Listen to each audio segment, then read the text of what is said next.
eh, hablaremos hoy día un poquito de lo que es patologías de cabeza y cuello.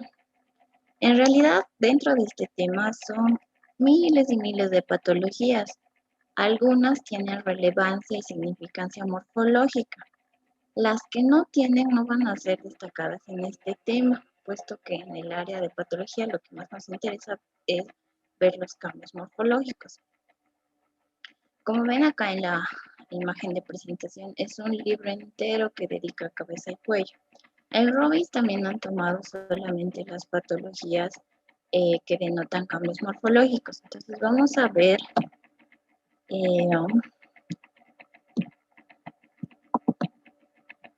dentro de este tema patologías que se van a dar en cavidad oral, que son netamente más de especialidad de odontología, vías respiratorias altas, oído, cuello, que van a repasarlo nuevamente cuando lleven otorrino, y finalmente los tumores que son muy frecuentes de glándulas salivales. Entonces, no se vayan a complicar con este tema, vamos a ver muchos nombres raros, muchas clasificaciones, pero en realidad lo que me interesa son las partes que voy a hacer énfasis, y las clasificaciones las van a tener ahí como para su repaso personal. Les decía, las patologías de cavidad oral es simplemente para que lo tengamos a grandes rasgos, puesto que esto sobre todo se ve en odontología. Entonces vamos a hablar dentro de cavidad oral lo que son las caries dentales, las gingivitis, las periodontitis y las aftas. Todos sabemos que las caries dentales son ocasionadas por agregados bacterianos que causan desmineralización focal a nivel de la corona, netamente, en primer lugar sobre el esmalte y luego sobre la dentina, por acumulación de metabolitos ácidos de los azúcares, que se fermentan más una acción bacteriana. Ha reducido mucho la presencia de caries dental porque hay muchas campañas de la famosa fluorización. ¿Qué pasa? Que el fluoruro se une al esmalte. Se puede ver la pantalla, ¿no? Sí, doctora. Sí, doctora. Sí, doctora. Ya, entonces, el fluoruro se une al esmalte, formando la fluoropatita. Entonces, esto es lo que provoca una resistencia a provocar las caries. La gingivitis. La gingivitis, todos hemos pasado por un proceso de gingivitis en el que nos aconsejan antiinflamatorios, lavados con agua de manzanilla, porque simplemente es una inflamación, como vemos acá, de la mucosa oral que rodea los dientes, las famosas llamadas encías. Ahora, ¿qué pasa acá? Puede haber la acumulación de la placa bacteriana y dar lugar al sarro. La placa bacteriana, ¿qué es? Son bacterias más proteínas que se transportan por medio de la saliva, más células epiteliales descamadas. Cuando se produce una mineralización de la placa bacteriana es que se enraiza el sarro. El tratamiento de todos estos es eliminar la placa bacteriana y el sarro. Tenemos las periodontitis, que son inflamación de estructuras de sostén dentario, ligamentos periodontales, del hueso alveolar, del cemento dental. Ahora, si se afectan estas estructuras, ¿qué puede pasar? Puede perder la fijación de la estructura dental a su sitio de implantación, y secundaria se puede hacer la pérdida de la pieza dentaria, dar lugar a una caída. Generalmente estos son procesos que se acompañan a infecciones como SIDA, leucemia, enfermedad de Crohn. Y como hay una infección y la infección ya va a estar muy enraizada, puede dar lugar a unas infecciones profundas como la endocarditis infecciosa y abscesos pulmonares. Y las famosas aftas orales, que son úlceras superficiales de la mucosa oral. Generalmente tienden a recidivar, son dolorosas y se dice que es de etiología desconocida. Pero una de las más aceptadas es que hay unas úlceras que son causadas por virus, como vemos acá, es sobre una base hiperémica. Van a mostrar una capa de exudado y generalmente tienden a recidivar o cesar en 7 a 10 días. Dentro de las lesiones proliferativas fibrosas vamos a tener 4 patologías: el fibroma de irritación, el fibroma osificante periférico, el granuloma piógeno y el granuloma periférico de células gigantes.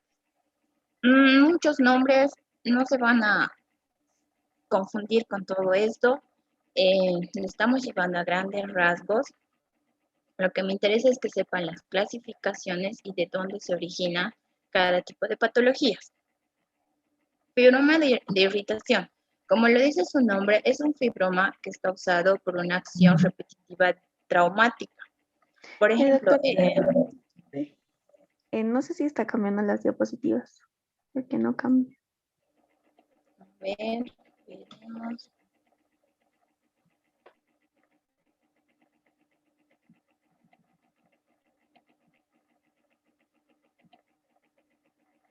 ¿Se ve? Lesiones proliferativas fibrosas. Ahora sí, doctora. Ya. Entonces, como les decía, este fibroma de irritación, como su nombre lo dice, es por una acción repetitiva traumática, mucho roce entre estructuras.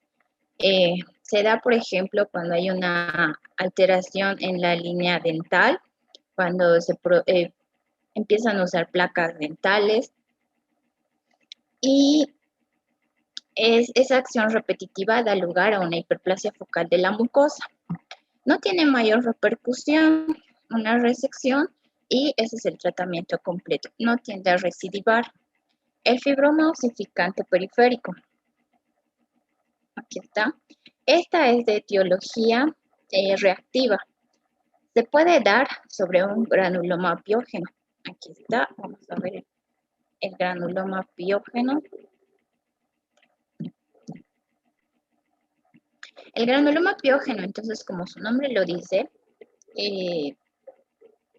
es una lesión que va a mostrar de fondo una actividad bacteriana. Pus. Se da generalmente a nivel de encías. Macroscópicamente, como vemos en la imagen, es una masa ulcerada de rojiza a violácea. Y en la microscopía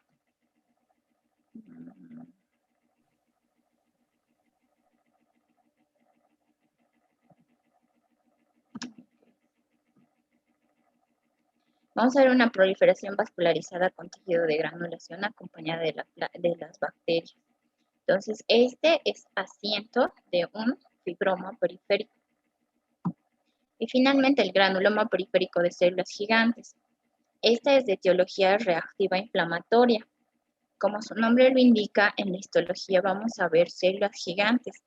En este caso, sabemos que tenemos varias variantes de células gigantes. En este caso van a ser células gigantes a cuerpo extraño sobre un estroma fibroangiomatoso. Entonces, esta es de etiología reactiva inflamatoria. Ahí está entonces la histología del granuloma piógeno. Al igual que todos los granulomas, fibromas, pólipos, papilomas, siempre va a tener un estroma fibrovascular.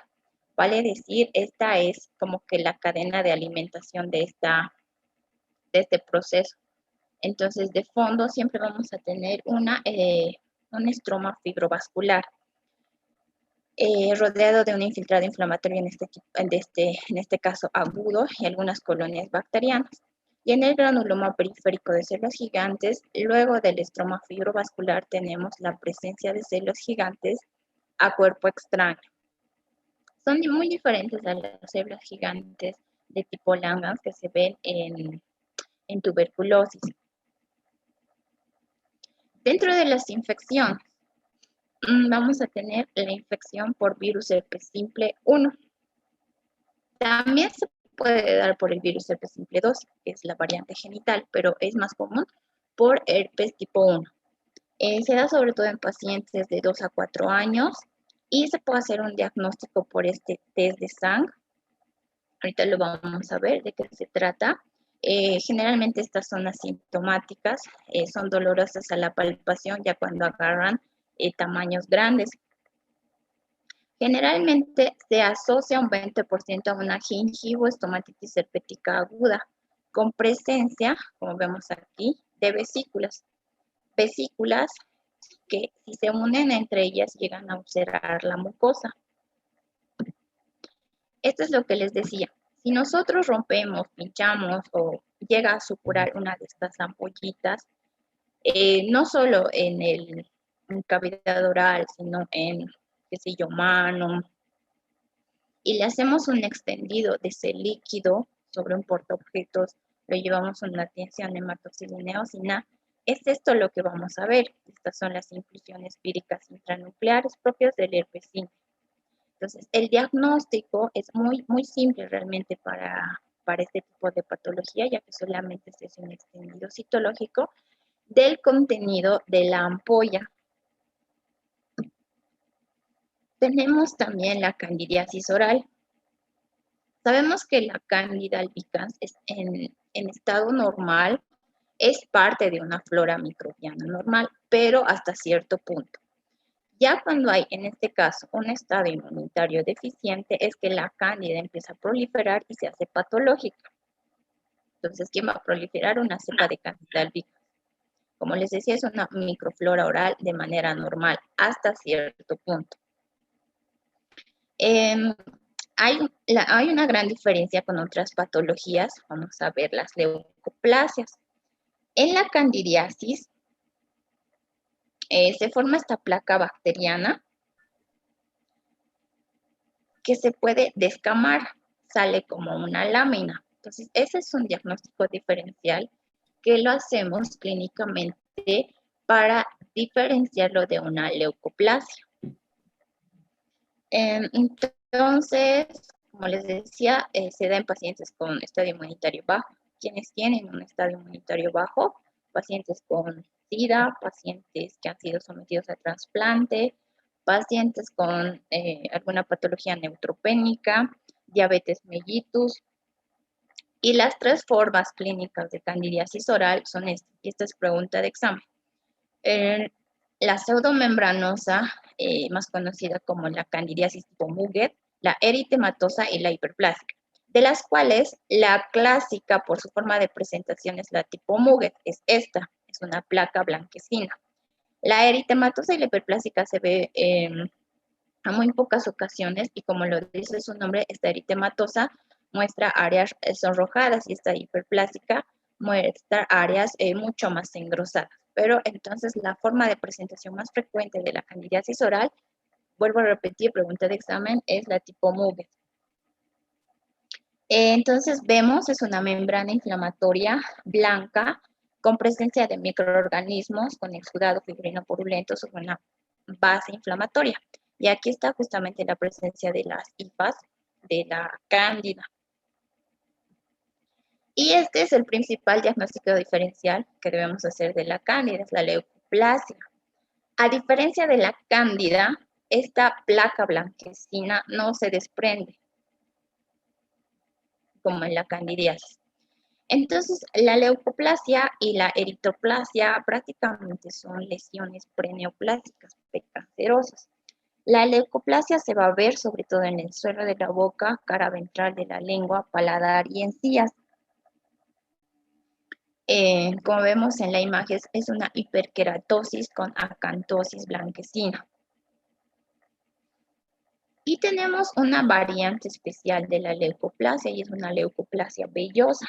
Como su nombre lo dice, forma como una especie de hongos vellosos en la superficie. Se da también en pacientes inmunodeprimidos, VIH, está asociado también a virus Epstein-Barr. Pero les vuelvo a repetir, esta no se desprende fácilmente como la candidiasis. Y la eritroplasia. Estas ya son erosiones superficiales con displasia y tienen una reacción inflamatoria con dilatación vascular. Macroscópicamente se ven áreas eritematosas, por lo que a lo que se le debe el nombre de eritroplasia. Y bien, como en cada región del cuerpo, siempre vamos a hablar de inflamaciones, algunos procesos proliferativos fibrosos, infecciones y lo que no puede faltar son los carcinomas. En cavidad oral, entonces, vamos a tener el carcinoma epidermoide como principal carcinoma de presentación por el tipo de epitelio que recubre. Se dice que es de origen multifactorial, aunque el 50% está asociado al HPV, en este caso la variante 16. También se asocia a tabaco, alcohol, radiación actínica, vale decir una radiación solar prolongada, sobre todo en horas pico, herencia genética. La localización con más frecuencia son cara ventral de la lengua, suelo de la boca, labio inferior, paladar blando y encías. Cuando se encuentra en amígdalas, por ejemplo, base de la lengua y orofaringe, es mucho más difícil de acceder a un diagnóstico preneoplásico. En estos casos, este carcinoma es diagnosticado en estadios muy avanzados. En cambio, cuando se encuentra en lugares accesibles a tomar una muestra, entonces ya uno se da cuenta, ¿verdad? Tengo una lesión, tengo una elevación tumoral, entonces al examen clínico uno ya se da cuenta que puede ser un diagnóstico y es mucho más diagnosticable en estadios iniciales, pero cuando se encuentra ya en orofaringe, es mucho más difícil acceder a este lugar. Ahora, tenemos otro tipo de carcinomas también en cavidad oral, pero el carcinoma epidermoide representa el 95% de todos los cánceres en cavidad oral.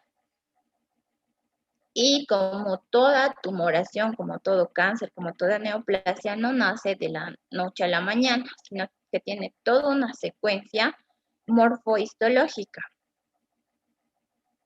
En el carcinoma epidermoide, en este caso, hay una acumulación de varias mutaciones y modificaciones epigenéticas que alteran la expresión y función de los oncogenes. Sabemos que cuando hay una supresión de oncogenes, se altera el gen supresor de tumores, hay una resistencia a la muerte celular, hay angiogénesis, hay tendencia a infiltrar y a metastatizar. Entonces, esta va a ser nuestra progresión clínica histológica hasta llegar a un carcinoma epidermoide. Tenemos una mucosa normal, clínicamente normal, para empezar con una hiperplasia. De momento es una hiperplasia típica. Ascendemos a una hiperplasia atípica ya con hiperkeratosis. Como en cualquier carcinoma escamocelular vamos a tener una displasia. De inicio, una displasia leve que va a alterar solamente 1/3 del epitelio, una displasia moderada que altera ya los 2/3 del epitelio escamoso y una displasia grave que altera los 3/3 del epitelio escamoso. Esta también es llamada el carcinoma in situ. No se olviden que el carcinoma in situ es una displasia grave que altera todo el espesor del epitelio, pero no la invade. La membrana basal está conservada, no llega a ser infiltrativo. Se rompe la membrana basal y deja de ser un carcinoma in situ para ser un carcinoma expansivo o un carcinoma infiltrante. Entonces, no quiero que se olviden de esta progresión morfológica. Esta también es pregunta de examen. La vamos a llevar en cada carcinoma epidermoide que veamos en diferentes regiones, cuello uterino, laringe. Entonces, de un epitelio normal tenemos la hiperplasia típica, la displasia leve, moderada, grave, el carcinoma in situ para terminar en un carcinoma infiltrante. Ahora, como les decía, el tabaco juega un papel muy importante en carcinomas de cavidad oral y el VIH y el HPV. Cada uno va a dar una alteración en sus cambios moleculares, pero en realidad la histología, ya sea por HPV, ya sea por VIH, por radiación actínica, va a ser la misma. Ya. Tenemos ahora la clasificación de los quistes. Aquí solamente se los voy a mostrar. Robbins rescata pequeños conceptos de algunos quistes, pero yo se los voy a mostrar solamente a manera de clasificarlos y mostrarles cuáles son los que existen en tal lugar. Entonces tenemos los quistes odontógenos que se van a clasificar en inflamatorios y congénitos. Dentro de los inflamatorios, el quiste periapical es el que más se produce y se dice que se da en la base de una caries. Derivan de epitelio odontógeno. Y dentro de los congénitos, el quiste que más frecuentemente se ve es el quiste dentígero. Entonces, la corona de dientes queda como que atrapada, generalmente la muela del juicio. Esta muela del juicio queda atrapada dentro de un quiste y da lugar al quiste dentígero con una pieza dentaria incrustada dentro del quiste. Y el queratoquiste odontógeno, este es mucho más agresivo, generalmente se da en mandíbula. Los tumores odontógenos. Bien. Dentro de los tumores odontógenos vamos a tener los que derivan del epitelio odontógeno, del ectomesénquima odontógeno y del epitelio, un mixto, ¿no? Un ectomesénquima odontógeno. Dentro de ellos, el que más vamos a ver es el ameloblastoma. El ameloblastoma, como vemos en la imagen, es una neoplasia expansiva, pero sigue siendo benigno. Está originado a partir del epitelio odontógeno quístico, es de lento crecimiento, pero así como es de lento crecimiento, ya cuando alcanza un tamaño grande, resulta ser muy agresivo.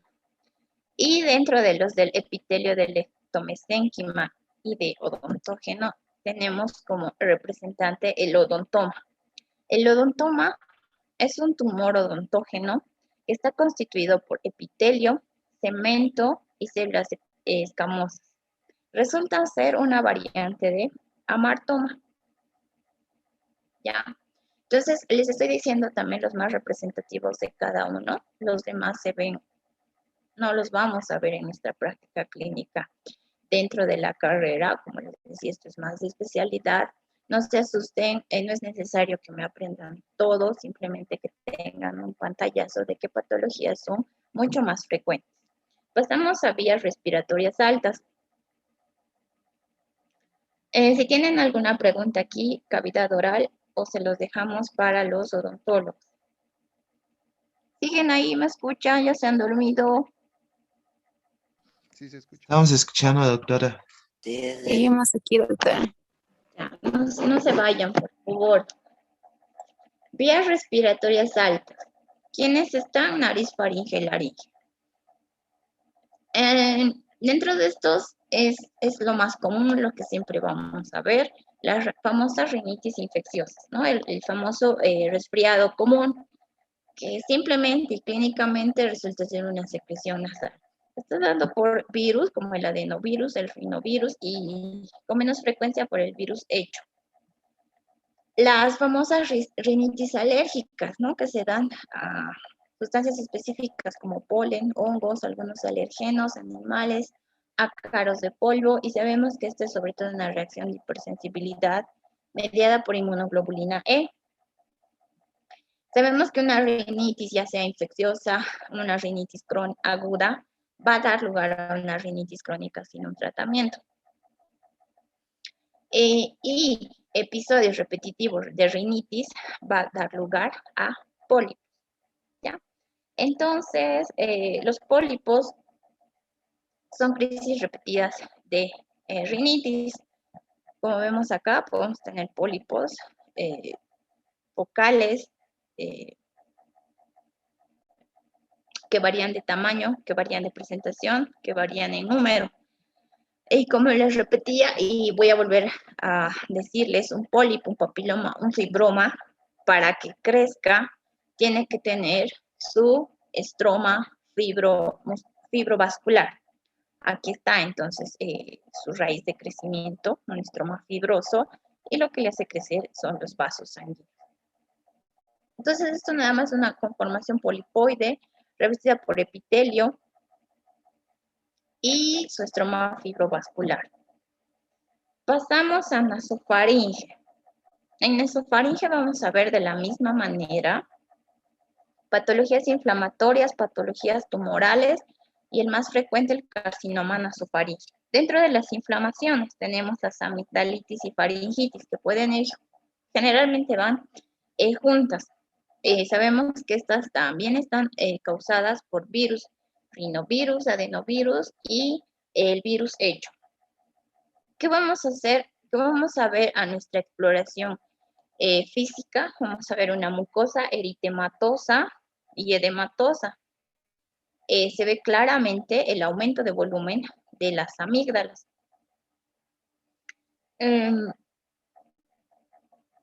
Esto obviamente va a tener que ir con un tratamiento antiinflamatorio, y si vamos a ver estas placas blanquecinas, están causadas por el estreptococo beta hemolítico del grupo A del Lancefiel. Al hablar de un estreptococo, entonces ya necesitamos un tratamiento medicamentoso.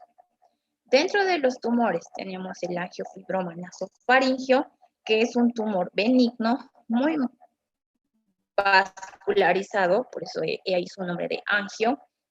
Generalmente se da en pacientes adolescentes. El papiloma sinusal schneideriano o de Schneider, que es un tumor benigno que está en mucosa respiratoria que reviste la cavidad nasal, senos paranasales y se da por HPV 6 y 11. Tiene estas tres variantes, la exofítica, la endofítica y la cilíndrica, de las cuales la exofítica es la más frecuente, un papiloma exofítico de crecimiento hacia afuera. Y el neuroblastoma olfatorio, como su nombre lo dice, nace de las células olfatorias neuroectodérmicas. Y dentro del carcinoma nasofaríngeo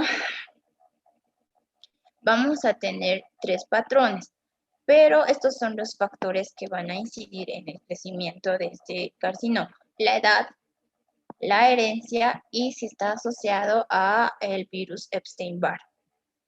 Pregunta de examen: ¿qué carcinoma nasofaríngeo? ¿A qué virus se le asocia el carcinoma nasofaríngeo? Al virus Epstein-Barr. ¿Cuál es la importancia clínica de estos carcinomas? Tenemos tres variantes. Histológicamente, clínica y por tiempo se presentan y no tienen grandes diferencias significativas. La diferencia es el patrón histológico y si responden a un tratamiento.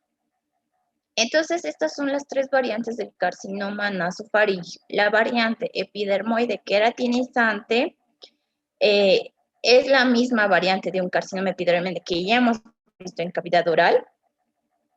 Entonces tenemos las células escamosas atípicas, pero tenemos la presencia de perlas córneas que le da el nombre de queratinizante. Si no lleva estas perlas córneas, simplemente es no queratinizante. Ahora, si está aumentado o es rico en linfocitos, es el carcinoma nasofaríngeo indiferenciado. Pregunta de examen: ¿cuáles son las variantes del carcinoma nasofaríngeo? Ustedes me dirán el epidermoide queratinizante, el no queratinizante y el indiferenciado. Ahora, ¿en qué afecta esto en el tratamiento? Los tres se van a radioterapia, pero este indiferenciado es el que es más sensible a radioterapia, es el más radiosensible, el carcinoma indiferenciado. ¿Cuál es el menos sensible? El que menos responde a la radioterapia es el carcinoma epidermoide queratinizante. Este también, como es rico en linfocitos, se lo llama linfoepitelioma, porque es rico en linfocitos maduros, predominantemente en linfocitos T. La clínica es un carcinoma indolente y ya cuando es muy grande tiende a ser una obstrucción nasal y epistaxis.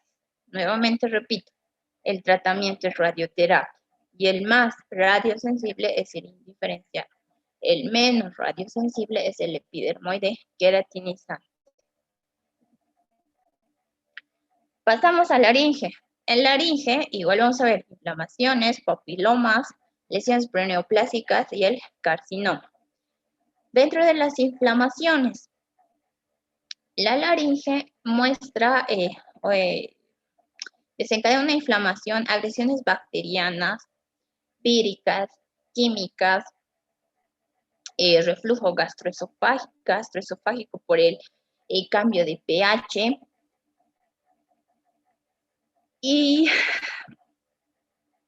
hay un grupo de patologías que se denomina el síndrome Krupp en niños, que es la laringotraqueobronquitis, ¿ya? Clínicamente en estos niños se va a escuchar como un estridor en inspiración, y esto es secundario a que hay un estrechamiento por esta inflamación que va a dar lugar a este estridor. Ya este es el síndrome de Krupp en niños, es una laringotraqueobronquitis, entonces el niño ya viene con un estridor en inspiración. Entonces ahí sí hay que ponerle mucha atención en diagnosticar esto. Otras lesiones, tenemos el papiloma y el pólipo. Ahorita vamos a ver la diferencia entre pólipo y papiloma. El papiloma es lo que más se presenta, generalmente secundario HPV 6 y 11. Este es el que afecta a las cuerdas vocales, generalmente es de 1 centímetro. Crece hasta 1 centímetro, como lo vemos, tiene unas proyecciones digitiformes que llegan a parecer una frambuesa. Y tenemos nódulos reactivos o pólipos, que se da sobre todo en cuerdas vocales. Afecta sobre todo a cantantes y a fumadores constitucionarios crónicos. Este es el famoso nódulo del cantante. Esto solo mide en milímetros. Y aquí una diferencia macroscópica. El pólipo generalmente es único. El papiloma generalmente es múltiple. Vemos la configuración macroscópica. El pólipo es de un contorno único, pero el papiloma son proyecciones digitiformes. En el pólipo se puede encontrar fácilmente el pedículo, en el papiloma no. ¿Ya? Y tenemos los carcinomas. Los carcinomas en laringe se deben sobre todo a tabaco, alcohol y radiación, que vamos a tener en la clínica una ronquera persistente, dolor, disfagia y hemoptisis. Y nuevamente, aquí está la alteración epitelial, la secuencia morfológica. Tenemos, estoy volviendo a repetir, hiperplasia atípica, displasia leve, moderada, grave, carcinoma in situ, y recién tenemos un carcinoma invasor. Aquí está entonces una configuración macroscópica diferencial entre un pólipo, generalmente es única también esta lesión, y un papiloma. El pólipo también es sobre todo de mucosas y el papiloma sobre todo es de anexos que se relacionan directamente con el exterior. La configuración arquitectural es clara, los cambios histológicos prácticamente son iguales. Tenemos el estroma fibrovascular que le da lugar al crecimiento y revestido por el epitelio, en este caso escamoso queratinizado. Y aquí está la diferencia del nódulo del cantante, un pólipo, un papiloma, y para llegar al carcinoma como tal, un carcinoma invasor. Aquí está el carcinoma invasor. Obviamente el tratamiento de este es una nucleación. Y vuelvo a repetir, la alteración epitelial, morfológica, secuencial. Esto también vamos a ver en esófago, vamos a ver en todo. Incluso hemos visto, ¿verdad?, el linfoma, como de una gastritis crónica pasa a una hiperplasia linfoide reactiva para terminar recién en lo que es un linfoma.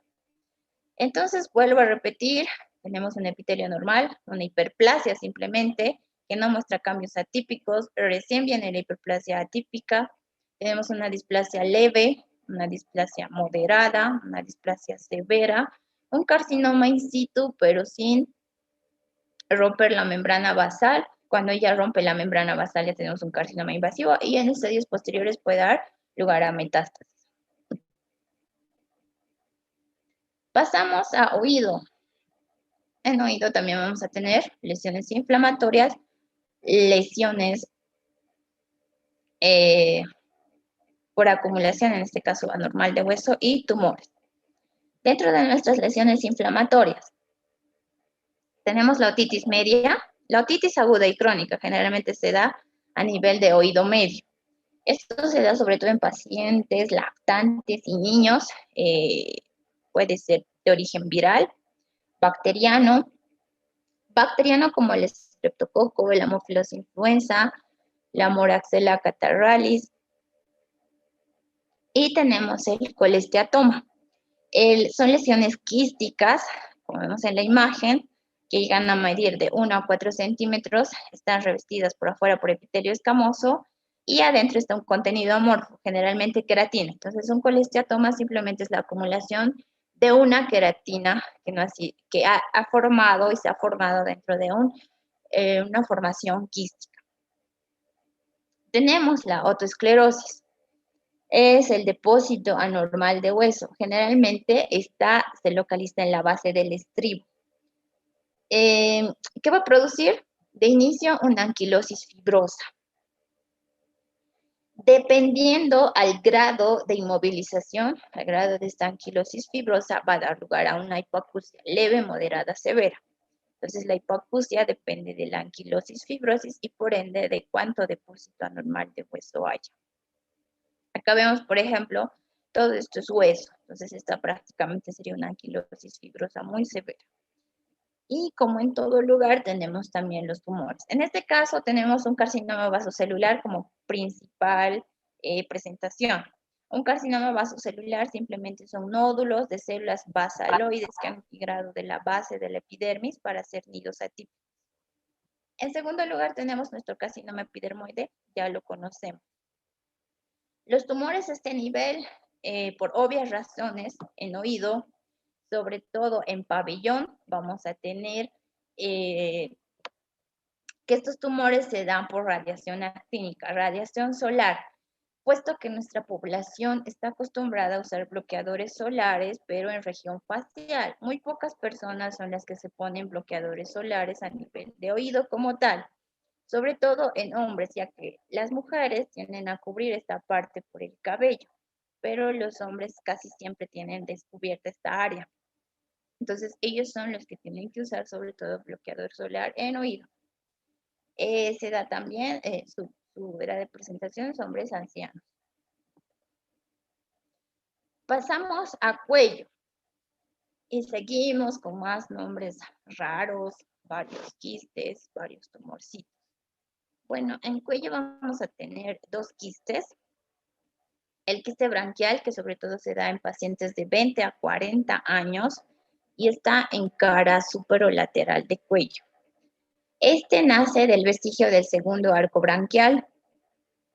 Puede llegar a medir de 2 a 5 centímetros y está recubierto, como vemos acá, de epitelio cilíndrico pseudoestratificado.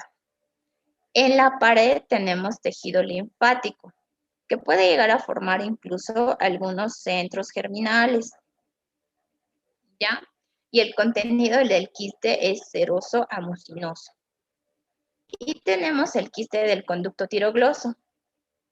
No se olviden que el primordio tiroideo es el que está en el agujero ciego, baja la base de la lengua para quedarse en la parte anterior del cuello.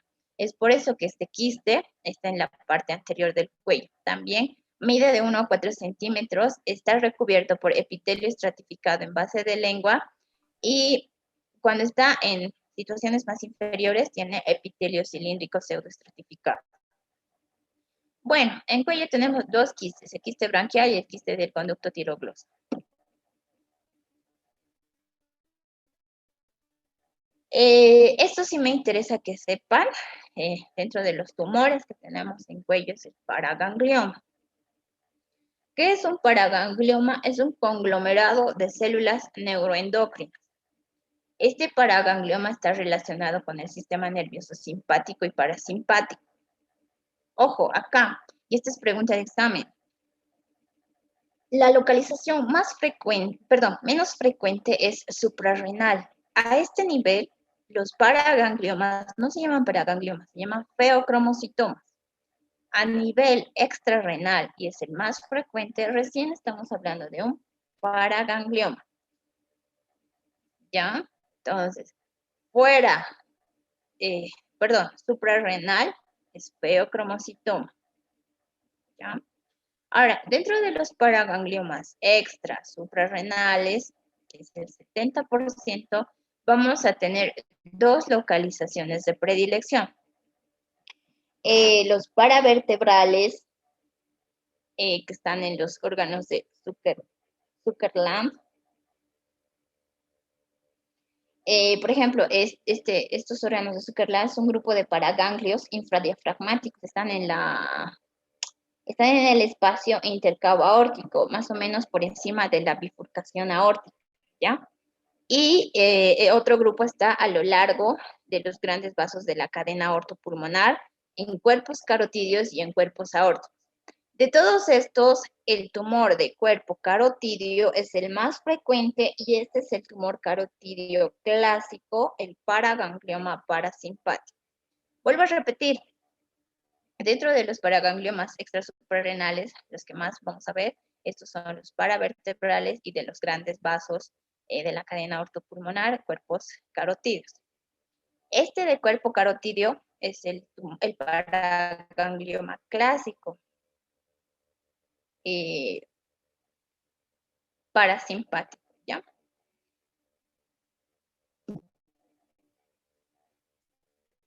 Vamos a ver, aquí está uno que está a lo largo de la cadena ortopulmonar. Macroscópicamente vamos a ver nódulos rojizos o cafés. Y en la histología vamos a ver esto. Son nidos, este patrón nosotros en histología, en patología, perdón, lo llamamos patrón en nidos de Selvayen. O sea, son nidos, todos son nidos de grande tamaño, mediano, pequeños, pero son nidos, son un cúmulo de nidos. Esto es el patrón Selvayen. Y están separados por delicados fibros de tejido conectivo en el que están unas células que están agarrando estos nidos, son las células sustentaculares. Este tumor, así como tal, cuando es una presentación clásica, así como lo vemos, se puede diagnosticar fácilmente, pero muchas veces se puede errar en el diagnóstico porque parece también un carcinoma de células claras, un carcinoma de células claras que puede venir de vejiga, puede venir de ovario. Para esto y para no confundir en el tratamiento, y como les decía en los linfomas, necesitamos tinciones especiales. En este caso nos vamos a ir a las tinciones de células principales que van a teñir por inmunistoquímica la cromogranina, sinaptofisina y la ENA. Entonces, estas celulitas claras, que van a ser nuestras células principales, van a estar teñidas por cromogranina, sinaptofisina y ENA. Y estas celulitas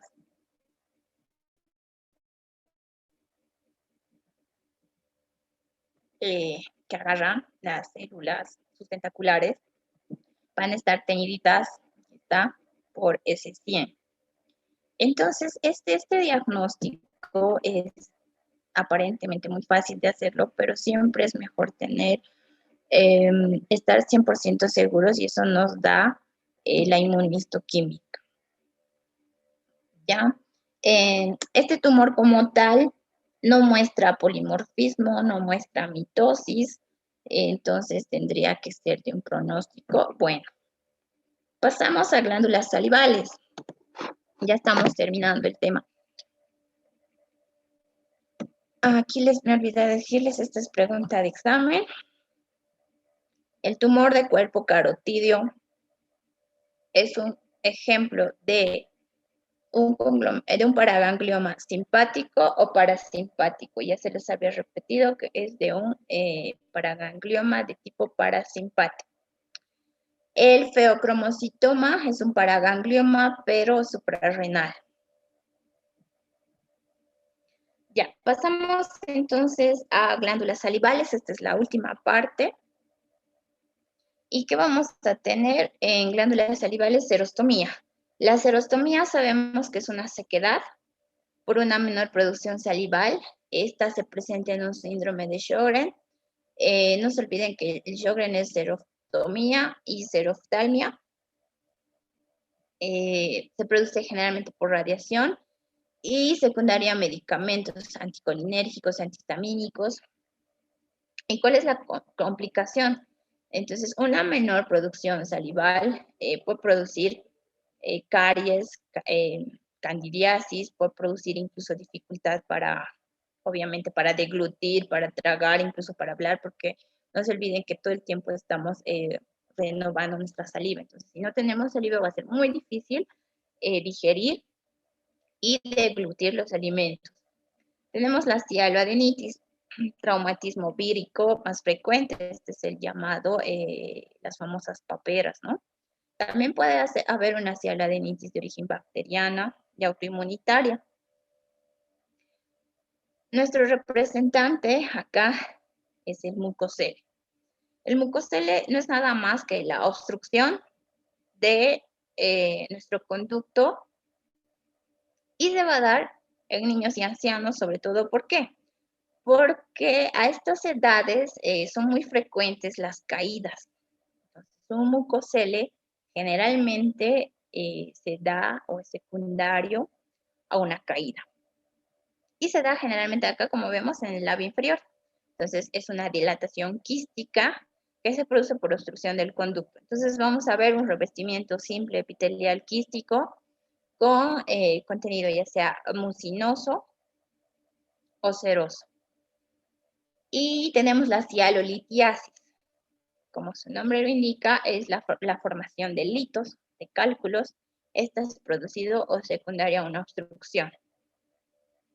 Generalmente se producen estos cálculos por infecciones, por edema, por incluso partículas pequeñas de comida que no logran ser trasladadas de manera adecuada, por bacterias como el Staphylococcus aureus, por bacterias como el Streptococcus pyrrhida. Entonces, vemos en la histología la presencia de un cálculo que va a ser revestido por una deformación quística epitelial. Y finalmente, vamos a ver las neoplasias. Las neoplasias en glándulas salivales representan muchos subtipos. Hay varias clasificaciones, hay varios tipos, más de 30 tipos de tumores. No los vamos a llevar los 30 tumores, vamos a ver los más significativos y los que se ven con mayor frecuencia.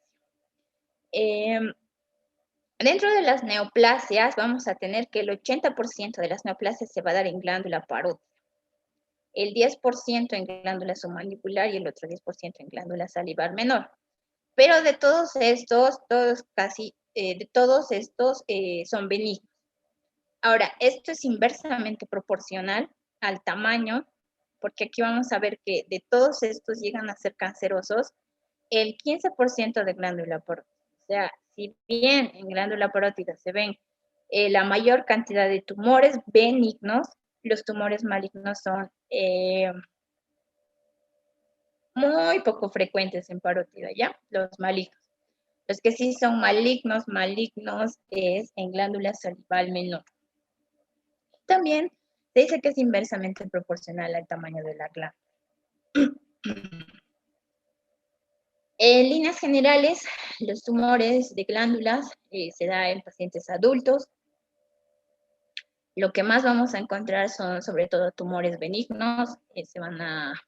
La edad de frecuencia de presentación está sobre todo entre 50 y 70 años. Llegan a ser nódulos clínicamente perceptibles porque de por sí el paciente cuando tiene un nódulo pequeño no asiste a la consulta médica. Entonces, generalmente siempre espera que este sea muy significativo para ir a su consulta. Entonces, se diagnostica generalmente cuando el tumor ya tiene de 4 a 6 centímetros. Obviamente, este sería lo ideal diagnosticarlo en estadios más tempranos, ¿no? Para hacer una enucleación y dejar incluso una herida quirúrgica mucho más estética. Pero incluso vemos pacientes, ¿no? Que vienen con su tumor bien agresivo, que realmente se descuidan mucho. Pero bueno, tenemos dentro de los tumores el adenoma pleomorfo, que es un tumor benigno, se presenta en el 60% en glándula parotidia. Este adenoma pleomorfo es también llamado tumor mixto. Su variante maligna obviamente es el tumor mixto maligno o paradójicamente la variante maligna también se llama carcinoma ex adenoma pleomorfo. Este es de etiología desconocida, pero algo se le atribuye a la radiación y a una sobreexpresión de la proteína PLAG. Es un tumor mixto. ¿Por qué? Porque tenemos células epiteliales, mioepiteliales y componente mesenquimal. Pregunta de examen: ¿cuál es el componente del adenoma pliomorfo y a qué le da el nombre de mixto? Entonces, nuestra respuesta será porque está compuesta por células epiteliales, mioepiteliales, y lo mixto es el componente mesenquimal. Dentro vemos que son masas de hasta 6 centímetros. Masas de hasta 6 centímetros de tamaño. Como vemos en la imagen, son masas encapsuladas. Por ser encapsuladas, entonces tienden a sacarse enterita a la incisión quirúrgica y no recidivar. En la histología, vamos a ver que las células epiteliales y mioepiteliales van a formar conductos, pueden estar como acinos, pueden estar como láminas,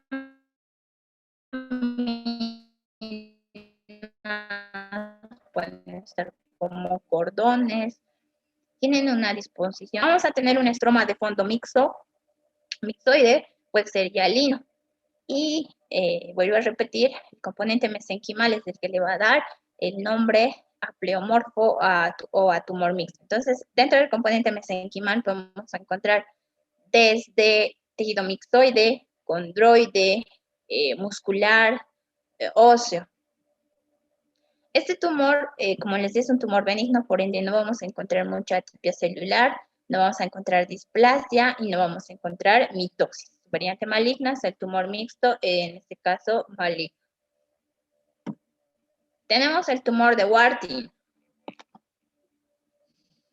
llamado también cistoadenoma papilar linfomatoso. Entonces desglosamos su nombre. Entonces es una estructura quística formada histológicamente por glándulas.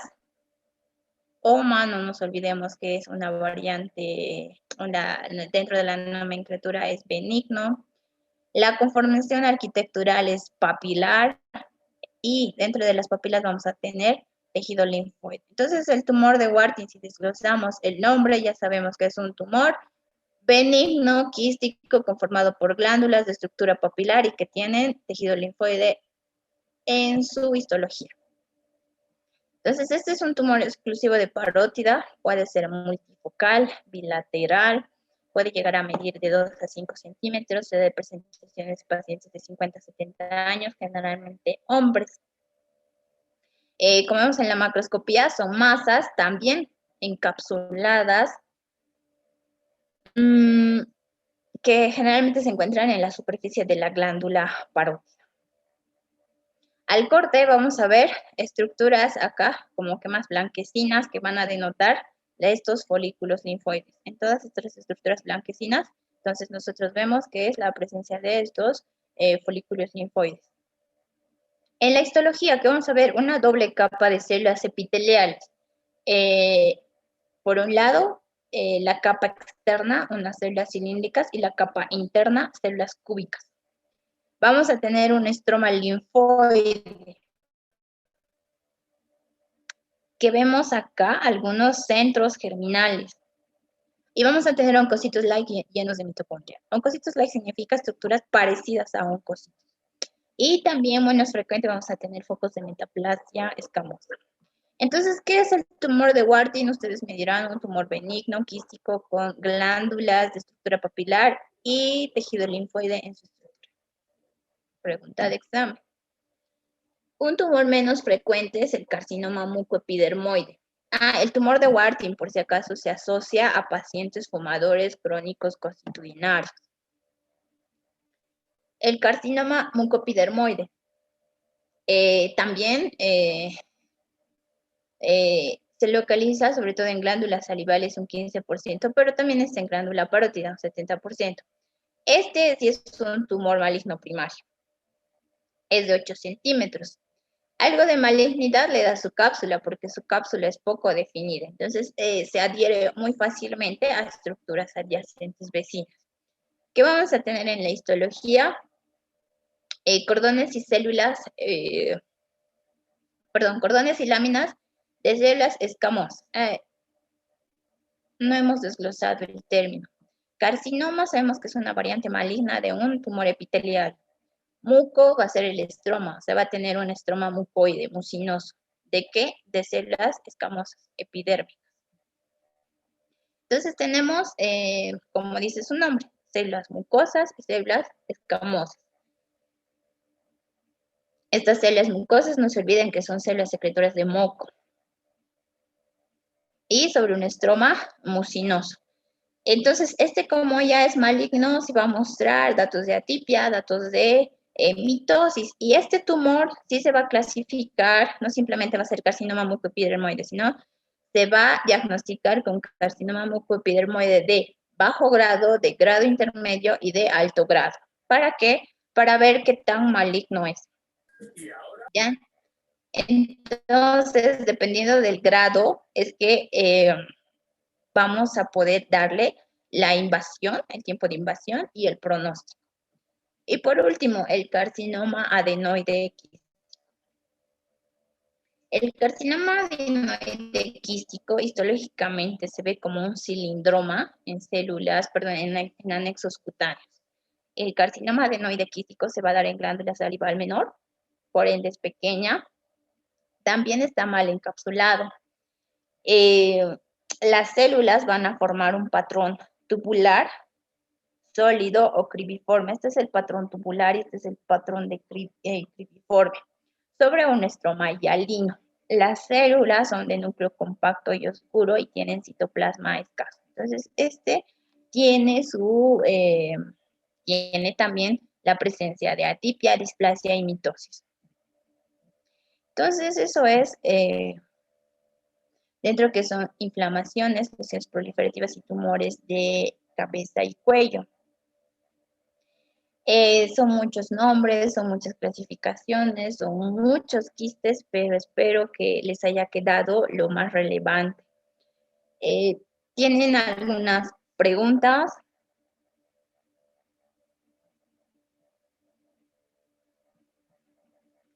¿Ya están cansados? ¿Se han dormido?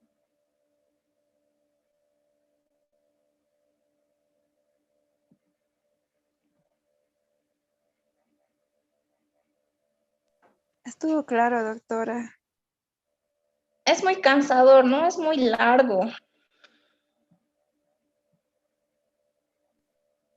Pero a ver, ¿qué es lo que vamos a ver? Los tumores de glándula salival siempre los van a ver, así es que eso sí tienen que saberlo. Sí vamos a preguntar en el examen, los tumores de glándula salival, lo que les decía del mucocele, acá del paraganglioma, esto también tienen que saberlo porque siempre lo van a ver. Los quistes no nos interesan mucho. No se olviden, y he sido muy repetitiva con esto de la secuencia epitelial, esto también va a ser pregunta de examen, diferencias entre papilomas y pólipos, el carcinoma nasofaríngeo y sus variantes, cuál es radiosensible, nuevamente la secuencia epitelial, la diferencia entre candidiasis, el MUGED y la leucoplasia, las infecciones, las inclusiones víricas intranucleares que se dan en el virus de herpes simple. Y eso. Entonces espero haya quedado claro el tema. Yo ya les he pasado las diapositivas para que tomen apuntes. Y bueno, gracias por